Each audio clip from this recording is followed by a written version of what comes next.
Good evening and welcome to Player 2. Today we're going to be taking a look at one of two things initially. First of all, it's going to be the PS4 connection, and then it's going to be the Avermedia live recording bit of kit that you can buy. Now I've been using an Avermedia now for some time.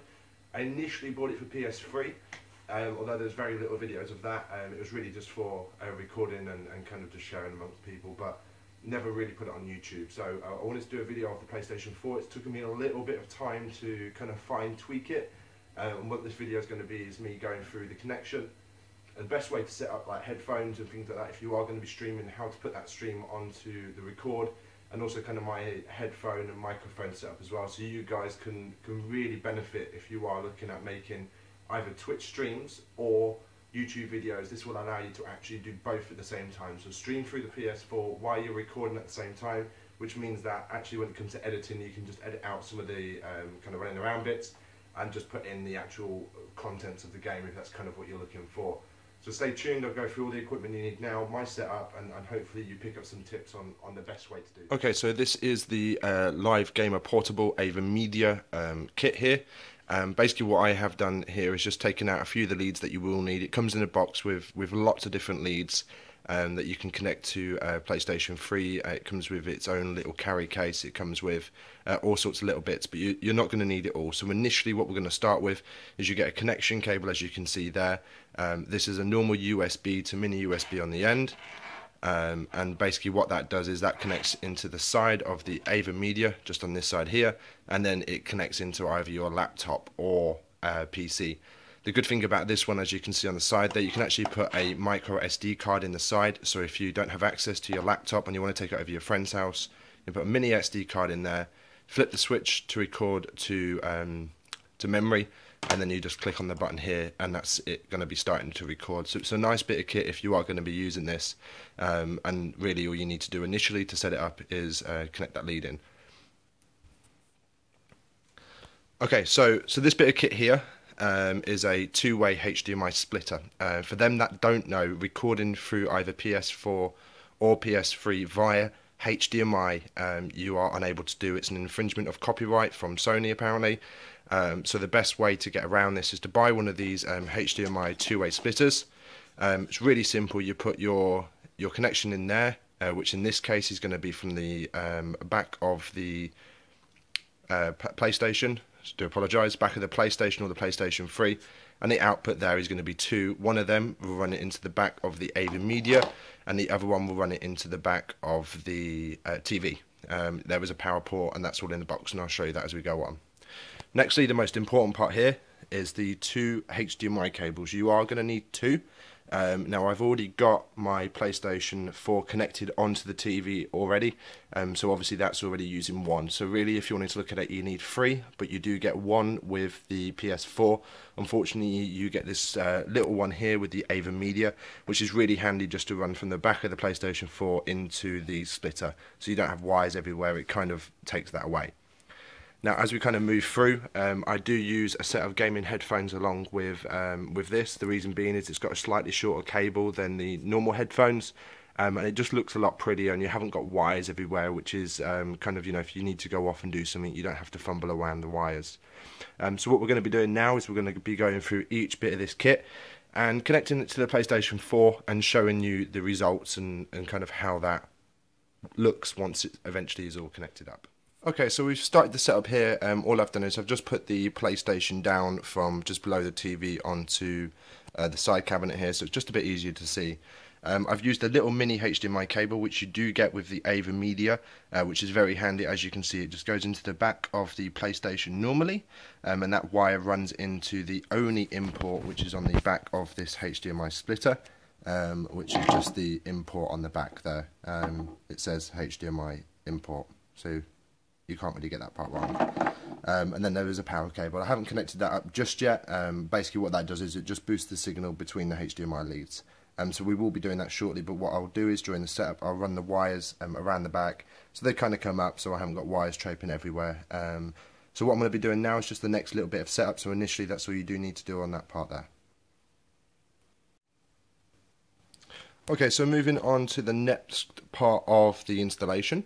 All I have done is I've just removed the initial cable, the HDMI cable, which did initially go from the PlayStation 4 into the back of the TV, which was running just through there, and I've plugged that into the back of the unit here, which is an HDMI output. What I've also done with the extra cable, which currently at the moment is not connected to anything, a little bit of nice advertisement for Sky there, I've left that loose at the moment. So all it is simply the one going from the back of the PlayStation into the HDMI box, which is on the import, and then initially one going out into the back of the TV, and the other one at this point, which is just kind of going into nothing, which you can just see simply here.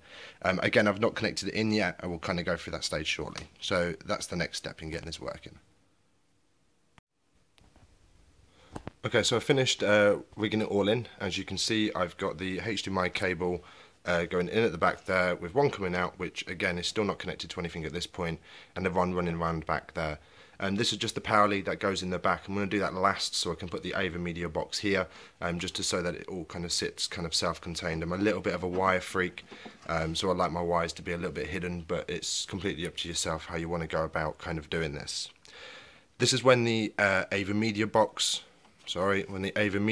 now comes in, and simply all you need to do on this part is turn the box to the back, so you can see here where it says Aver input, and it's just there. And then what you're going to be doing is with the dead end one, which is currently not plugged in, is plug it into the Aver in.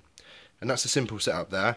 We'll then go on to a little bit more of how to configure it all in its own run. So basically what's going to happen, the PlayStation is going to boost out, it's going to go into the splitter, the initial HDMI cable is going to run it into the TV, and the additional cable is going to run it into the Avermedia, which you're going to be recording from.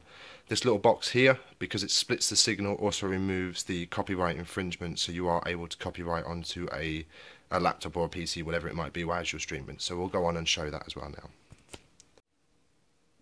Okay, so we now have the Avermedia all plugged in. Literally all that was just plugging in the HDMI, which wasn't connected to anything, into the back of the Avermedia.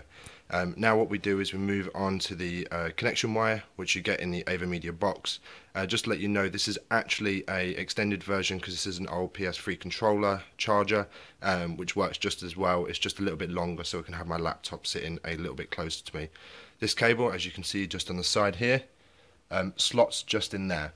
And then you just connect the USB end into your laptop or your PC or however you are recording. Now the trick here is when you are recording, have it set to the default either via the memory stick, which you can plug in there, or via your laptop or PC. You do need to choose which one, otherwise you won't get a signal. If you're not recording, this has to be plugged in. So just plug it into there, plug it into the front of the PlayStation, and you're good to go. So I'll just finish setting this rig up here, and then we'll give it a test run. Okay, so all we've got here is the Avermedia plugged in, with the extension lead running all the way down and into the laptop. Now you do get a bit of software kit with the Avermedia, which is currently running at the moment, which has a one-click wizard. This is just a one-click wizard. You go in, and as you can see, it's set up to all HDMIs. It's the same screen that is being outputted on the main screen, so just everything is working at the moment. When you do look in here, that light should be blue on the Avermedia at the moment, and you should be able to see the little red power dot there, and everything else is just connected in. So what we're just going to be doing now, before we go into the stream, it's quite important that you do look at your audio setup. The reason being is if I had the audio playing through either the TV or the soundbar, you're going to get like an echo as you speak, and gamers are going to be able to hear this, which isn't really very good for the clarity of the recording. So we're just going to go on, and I'll show you my setup and how I've done that through the PlayStation. Okay, so I just wanted to show everybody a quick video in regards to how this looks like. For anybody that has tried to record on the Avermedia via the PS4, and you normally get an infringement copyright block thing, this is currently recording. As you can see down the top right hand side, it's currently recording the screen, so everything's working properly. There has been no infringement of copyright, and everything's working fine. That kind of loading signal is quite normal, and it just kind of lags slightly, but you'll get a perfect crystal clear recording when you play back.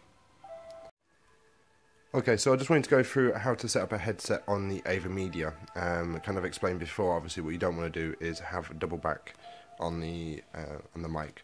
So what you are going to have to do is you are going to have to go out. I recommend buying one of these. It's up to you, depends on how far your lead is. It's a double jack, so you get a 3.5 in and a 3.5 out, and lots of wire to go with it. The reason for this is what you do need to do now is you need to plug in a headset kit into the back of the Avermedia. This is so that we can record the HDMI output sounds, so that you still get gameplay footage and sound as you are recording, and you can still listen to it without it being picked up by the microphone. I'll show you where this wire goes now. So if we just go into the back of the Avermedia, it says audio in and audio out.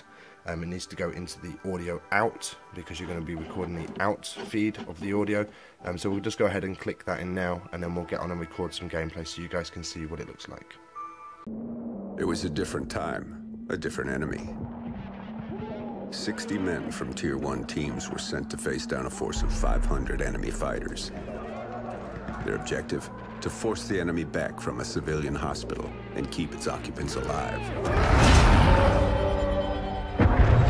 For 3 days they held their ground, but the enemy's numbers were too great. The 60 were cut down to 15. They wouldn't last another night, and the enemy knew it. Under the cover of darkness, they evacuated the hospital, sending only one of their own to lead the way. The rest returned to the line and took up positions beneath the bodies of their fallen brothers. Okay, so I just wanted to show you a quick video of my setup, just to give you some ideas if you are looking at going into either streaming or recording. This would be a good way to kind of set up. This is kind of what works for me at the moment. So I've got my PS4, obviously Avermedia, and the USB splitter that we've just been through with the lead coming out onto the laptop.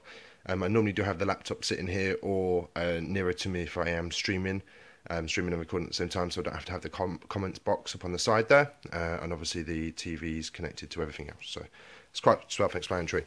Coming out the back of the Avermedia, as we kind of discussed earlier, we'll need to have the headset, and obviously the controller as per normal. My microphone that I do use is an Anna, which I'll put the link in the description for, just on a simple stand there. I just think it gives better clarity of sound rather than using a headset for it, and I've just prefer it, I suppose. It makes me feel like a DJ, that's the honest truth, so that's what I use. But yeah, if you've got any other questions, let us know, but much appreciated for watching. Have a great evening, crack on, thank you so much. Cheers, bye bye.